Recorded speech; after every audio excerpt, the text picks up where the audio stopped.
Juan Kapitulo 19. Duol sa krus ni Jesus, nagbarog ang iyang inahan o ang igsuon sa iyang inahan, si Maria nga asawa ni Cleopas ug si Maria Magdalena.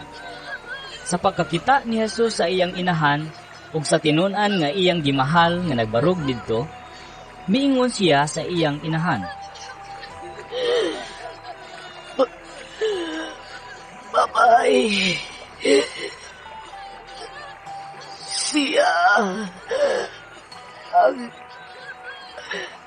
ang imong anak. Unya miingon siya sa tinun-an, Siya ang imong inahan.